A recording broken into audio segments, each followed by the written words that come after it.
What's up, everybody? I just want to show you my working space, which just so happens to be in our guest house. I'm going to show you a couple of the main features of the guest house slash my office. As you guys know, my wife and I run a coaching organization with thousands of coaches all over the United States and Hong Kong and Singapore. So when people come visit us, we have them put little, I guess those bobby pins from where they're coming from. This is the living room area of the guest house. Let me get better lighting maybe. Here's the kitchen area, which is kind of cool. If you walk over here, you have the 2 bedrooms. And so here is bedroom number 1 that's ready for our next guest to come. And here is bedroom number 2. Most people love this bedroom because you can see how dark it is. But it's all ready to go for our next set of guests. And I'll take you up to my office. So one thing I really want to show you is years ago, maybe 2015, 2016, I was building a team in Arizona, and they gave me this. This is one of my most prized possessions right here. So they say the influence of a good leader can never be erased. And that's when we were first building our Arizona team. And this was given to me by somebody, I actually forget. But it says, a sign of a good leader is not how many followers you have, but how many leaders you create. So as you're building businesses, you're building organizations, as you're building teams, remember it's all about leadership. So let's walk up. We're going to walk up to my office. And as we walk up, I want you to see my wall of mentors, starting with my mama. But as you go all the way up there, you'll have mentors who have really made a profound impact on my life. Let me get my shoes really fast out of the rain. And let's head on up. So you have, let's see, here's one of my mentors, Dr. Wayne Scott Anderson. He is the co-founder to the company and I've been partnered with for almost 11 years now. I'm all in on that company, on the coaching side, on the public trading stock side. Like I really am a believer. Here's Thich Nhat Hanh and Martin Luther King. I believe this was in Geneva in 1964, in the middle of the civil rights movement here in the United States. And Thich Nhat Hanh had just been kicked out of his hometown for basically what they called a cultural revolution. Right above that is Jim Rohn, probably most of the philosophies that I started with and the foundation of my growth over the last 11 years started with Jim Rohn. There's Jesus. There's Milton Friedman. Below that is Dr. Wayne Dyer. Milton Friedman is a brilliant scholar. He's an economist, and I would say back in the day growing up, I was probably had more socialist viewpoints. And as I started studying, as I started reading, as I started thinking for myself, I read his book, Capitalism Leads to Freedom.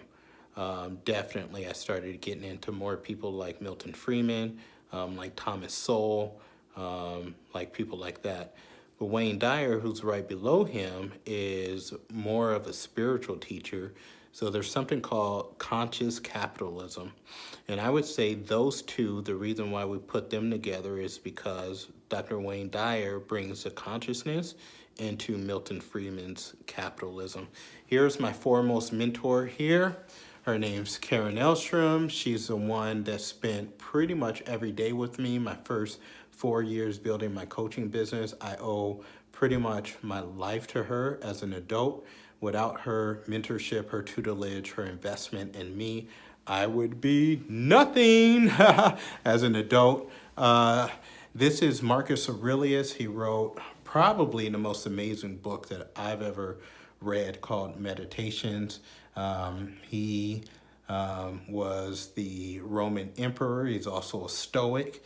And for probably 2 years straight, I would say was my foundation of Stoicism, really starting with Marcus Aurelius. There's Dr. King, there's Marvin Gaye, there's Ali, Cassius Clay, known as Muhammad Ali.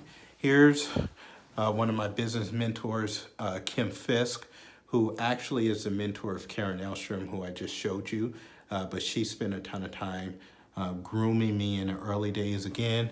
Here again is Thich Nhat Hanh. I'm a huge fan of Thich Nhat Hanh's. I really learned about him as I started studying Oprah.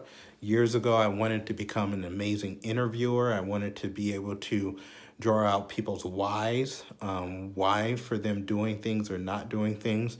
And she used to have this thing called Super Soul Sunday, I believe it was called. And basically, she brought Thich Nhat Hanh onto her Super Soul Sunday, and I fell in love with him and his principles, and really fell in love with Buddhism at the same time. Here's Bishop T.D. Jakes. Here's Robert Kiyosaki, who really inspired me. I mean, T.D. Jakes, I could talk about him forever. Kiyosaki, obviously most of you guys know he wrote a book called Rich Dad, Poor Dad. Probably the most profound book that he read that he wrote that I read was a book called Cash Flow Quadrants. And there's another series that's actually a DVD series called Choose to Be Rich. So I first read Rich Dad, Poor Dad probably in 2002. I went back and probably read it every year since then. In 2000, maybe 13, I started studying a series called Choose to Be Rich. I probably listened to those CDs every day for about 3 years straight. And then I read Cash Flow Quadrant, and that really helped me understand the difference between an employee, a small business owner, a big business owner, and an investor. From studying those things, it was pretty clear to me where I wanted to spend my time. And there's my health coach. This is a woman that invited me into the organization that I'm in now, that saw in me what I didn't see in myself, that gave me an opportunity to build a coaching organization, and that guided me towards mentors that could really help me. So her mentors are also Karen and Kim, who you saw on the wall, but this is a woman who's been a staple in my life. God's brought her into my life for a reason. Even as a youngster, she used to allow me to come to her house, eat up all her food, and her son is one of my best friends. So it's funny how God kind of puts people in your life. This was me as I released the 12 shifts and was signing the first copies that we were sending out. That was a really amazing day. So now we come into my office. You can see that this is my wall of greatness behind me, to where a lot of the strategies go down. This is my board of greatness here. There's 5 pillars that my organization sort of lives by, and that I've adopted as well. Compassion, empathy, humility, agape love, kindness. And one thing that I always leave to myself are little love notes around, and it says, who are you to ruin someone else's experience? So that's their experience in life. I made a lot of mistakes in my leadership career and a lot of mistakes in building my organization. And one thing that I've done in the past that I'm not proud about, but you got to learn, is ruining the experiences of other people. Up here, you'll see some of our coaching partners all across the country. And all these people play a role in my story. Down here, you'll see the first piece of real estate that we bought. That was a rental property. And here you'll see some, these are really important to me. This was a poem that I wrote to my little cousin, William, basically telling him he's not a victim and to take responsibility for his life, as we all should. And then here is basically a timeline that I wrote to 2 trusted friends in 2012, and I told them exactly what I would be doing all the way to 2020, and I actually surpassed that. Here's a lot of the awards.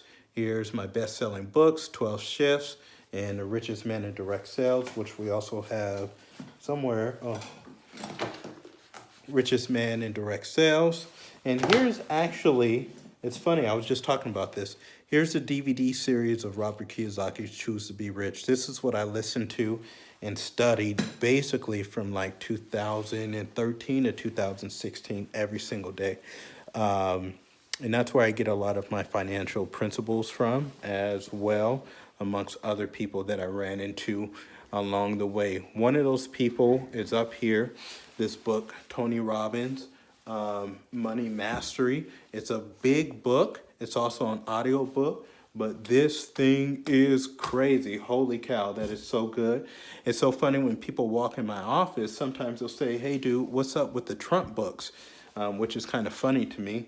But in 2014, before we knew anything about him politically, I guess, one of my real estate friends gave me this book called The Art of a Deal. Whether you're on the left or you're on the right or you're bipartisan, you're in the middle, you're independent, whatever, if you're in business, I would highly encourage you to read The Art of a Deal. That book rocked my world in like 2014. And then, of course, he wrote a book called How to Get Rich. And that book was really, really helpful as well back in 2014-15 when I was really making a decision to start building our healthy finances. Maybe some other books up here that you might really be interested in reading. Obviously, you have the classic by Napoleon Hill. You have The Richest Man in Babylon by George Clason. You have, here's a great book. It's a huge book, and it's by another one of a guy who I would consider my mentor, and this is Dr. Thomas Sowell, and he wrote a book called Basic Economics. It's a really big book, but if you can stay focused, if you could just take little bites out of it over time, it is, I highly, highly, highly encourage it. But this is my office. You know, I got my water set up. I call this the captain's chair. Obviously, we got our Diva light. If I take you over here, we got, one thing I always wanted in my office was a coffee setup. So I got all the different coffees here. I have snacks here. And if you come out here, if you look out here, you're going to see one of the most beautiful views. So you got our pool. Down there is our avocado grove. We got a lot of citrus, a lot of fruits down there. Yeah. Oh, and I guess last thing to show you up here is just the bathroom. So one thing that used to annoy me was having to, my office was downstairs in our last house, and we really didn't have a private bathroom unless you had to go all the way upstairs, and that used to annoy me. And so I made sure that in the house that I wanted to buy next, that I had a bathroom that was actually in the office and I didn't have to worry about it. But this is where it goes down. This is where it happens. This is our guest house / office. These are the people that I owe so much of my success to. That's been our success. And I'll just leave you with a couple things that I look at all the time. Up here it says, done spending nickels and dimes for time. Basically, what that means is a lot of people, I used to trade a lot of time for money. And as I get older, you see all these gray hairs now. What I realize is the most important thing is time. And so because of that, the next thing really makes sense is say, you pay for the shortcut. So if you want more time, you got to pay a price to get that time. Sometimes that price is in labor. Sometimes that price is in leverage, creating leverage, buying leverage. Sometimes that price is in investing, but you always pay a price if you want more time. And then it says everybody is paying somebody to live a better life. And that's absolutely true. If you're working for someone, you're paying people to live a better life. You're paying your employer and they're hiring you because of your labor, right? Everybody's paying something, nothing's for free. Absolutely. So as we come back down here, I'll show you our signature logo, our Think Life is Different logo. And that was a photo shoot in my favorite city in the world, which is Long Beach, California, where we got our start. And that logo was designed by one of the most incredible design artists. Her name's Ashton. And we wanted to do, if you look at the logo, what we have here, if you ever look at our logo, it's subtle, but it goes from light here to darker here. And what that is you're going from, it goes from darker to lighter. So what you're doing is you're living an existence that's not exactly what you want. And as you start to trend up towards your goals, you start to have a brighter and brighter future. And so that's how we design that. I guess you got to look in the refrigerator, right? So what do we got in the fridge? Nothing. We got some LaCroix. We got some wine. I tell you what, man, there's more alcohol in this guest house than there is in the main house. So I don't know what our guests be doing. Well, thanks for visiting Think Life is Different Estates, checking out my guest house, and checking out my office. We out.